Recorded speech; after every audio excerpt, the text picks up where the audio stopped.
ایک بھی حدیث اگر انسان کو یاد ہو جائے تو عمل کرنے کے لیے کافی ہے۔ رسول اللہ صلی اللہ علیہ وسلم نے ارشاد فرمایا کہ جو شخص وضو کر کے سوتا ہے، ابھی وضو کر کے سونے کی بات کرتا ہوں، پھر بعد میں وضو کی انڈیپینڈنٹ جو فضیلت ہے وہ بھی آپ کے سامنے رکھوں گا۔ جو شخص وضو کر کے سو جاتا ہے، یعنی رات سونے سے پہلے وضو کرتا ہے، اللہ رب العزت آسمان سے ایک فرشتہ نازل کرتے ہیں جو اس کے ساتھ رات بسر کرتا ہے۔ جو وضو کر کے سوتا ہے اس کے ساتھ آسمان سے ایک فرشتہ آتا ہے جو پوری رات اس کے ساتھ بسر کرتا ہے۔ یہی فضیلت حدیث میں ہو تو عمل کرنے کے لیے کافی ہے، لیکن رسول اللہ صلی اللہ علیہ وسلم نے ارشاد فرمایا کہ وہ وضو کرنے والا بندہ جب کروٹ لیتا ہے، اٹھتا نہیں، جب کروٹ لیتا ہے، کئی مرتبہ انسان کی کروٹ ایسی ہوتی ہے کہ انسان بیدار نہیں ہوتا، اور کئی مرتبہ ایسی کروٹ ہوتی ہے کہ جس میں بیداری بھی ہو جاتی ہے۔ یہاں مراد وہ کروٹ ہے کہ جس میں بیدار نہیں ہوتا، انسان لاشعوری طور پر ہل رہا ہے، کروٹ لے رہا ہے، پانسا پلٹ رہا ہے، جتنی حرکات دوران نیند کر رہا ہے، جو بھی حرکت کر رہا ہے، وہ جو فرشتہ رات اس کے ساتھ بسر کرنے کے لیے آیا ہے وہ کہے گا اللہم اغفر لی عبدک، اللہم اغفر لی عبدک، اللہم اغفر لی عبدک، اے اللہ اس بندے کو معاف کر۔ ابھی کروٹ لے رہا ہے، ابھی لاشعوری طور پہ ہے، کروٹ لے رہا ہے، اے اللہ اس بندے کے گناہ معاف کر کیونکہ یہ وضو کر کے سویا ہے۔ فَإِنَّهُ بَاتَ طَاهِرًا، یہ وضو کر کے لیٹا ہے، صرف وضو کر کے لیٹا ہے، صرف وضو کر کے سویا ہے، اس کے لیے فرشتے مغفرت کی دعائیں کر رہے ہیں آسمان سے نازل ہونے والے۔ لا يسبقونہ بالقول، یہ آیت آپ نے ہمیشہ یاد رکھنی ہے، لا يسبقونہ بالقول،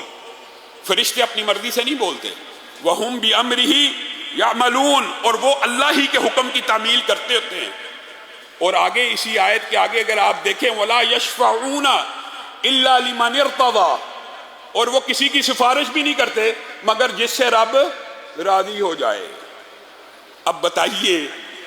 صرف وضو کرنے سے رب کی ایسی رضا ہے کہ آسمان سے فرشتہ اتر رہا ہے اور اللہ سے دعا کر رہا ہے، اللہ حکم دے رہا گویا کہ اس بندے کے لیے دعا کر، قبول کس نے کرنی ہے؟ اللہ نے، تو گویا اس دعا کی قبولیت میں کوئی شک نہیں۔ اور اگر اگلی حدیث میں آپ غور کریں، یہاں پہ حدیث میں کروٹ کا لفظ نہیں ہے، یہاں پہ حدیث میں لفظ ہے کہ جس نے وضو کر کے نیند کو اختیار کیا یا سو گیا اور پھر وہ بیدار ہو گیا۔ کئی مرتبہ نیند میں آنکھ بھی تو کھلتی ہے نا، ضروری نہیں ہر کروٹ پہ آنکھ کھلے،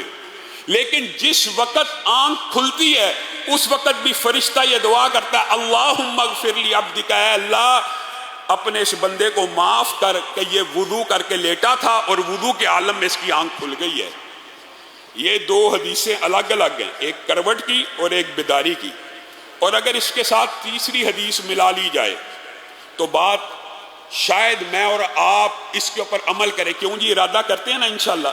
وضو کر کے سویا کریں گے انشاءاللہ، ارادہ کرنا چاہیے۔ وعدے کرنے سے کئی مرتبہ انسان پھر وعدہ خلافی کا مرتکب ہو جاتا ہے، بجائے ثواب لینے کے گناہ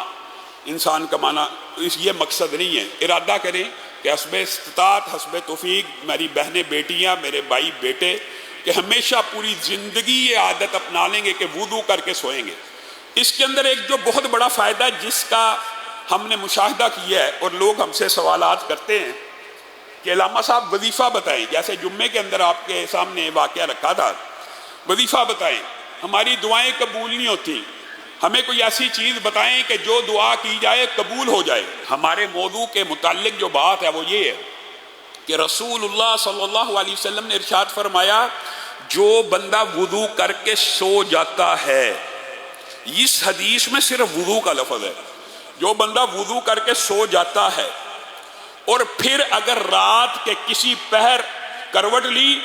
آنکھ نہ کھلی، آنکھ کھل گئی، نیند کا غلبہ، اس کے لیے بھی فرشتے دعائیں کر رہے ہیں، وہ پچھلی دو حدیثوں میں ہے، لیکن یہاں پہ جو الفاظ ہیں وہ یہ ہیں کہ آنکھ اتنی کھل گئی کہ بیدار ہو گیا، شعور جاگ گیا۔ اگر کوئی بندہ آج یہ شکوہ کرتا ہے میری دعا نہیں سنی جاتی، تو اس کے لیے بہترین وظیفہ یہ ہے کہ وضو کر کے سو جائے. اپنی تربیت اور ٹریننگ ایسی ہونی چاہیے. رسول اللہ صلی اللہ علیہ وسلم نے کہا پھر رات کو اگر وہ بیدار ہو گیا، ایسی بیداری کہ جس میں ہوش و حواس آ گیا پورے کا پورا، اس وقت اپنے رب سے جو مانگے گا رب عطا فرما دیں گے.